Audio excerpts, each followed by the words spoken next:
S tim su svi Japanci pomešani sa Srbima, verovali ne mrzime da pričam to iz početka. Kinezi zaista znaju koji iz istorije da su 4 puta Srbi napadali kineski zid. Svi žuti ljudi su nastali od Kineza, znači kao što su svi nastali od Srba. Međutim, Japanci za Japan kažu Nihon. I tu vidimo opet jednu divnu srpsku suštinu. Rođenje ih, nemir on. Rođen nemirom on. Pa kako su rođena japanska ostrva? Pa vulkanima i zemljotresima.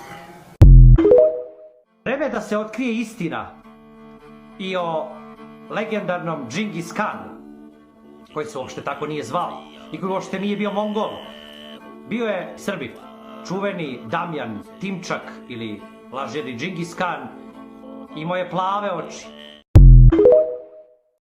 Mongoli su srpsko pleme koje je živelo na području današnje Mongolije.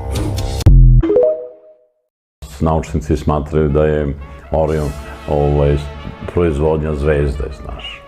Bili smo mi smo živeli tamo. Ali kad smo opet uništili, kao što i sad uništavamo ovde, stvoren je Sirius. Nakon Siriusa mi smo dobili impuls od Siriusa. I tako je nastao ovde taj živi svet i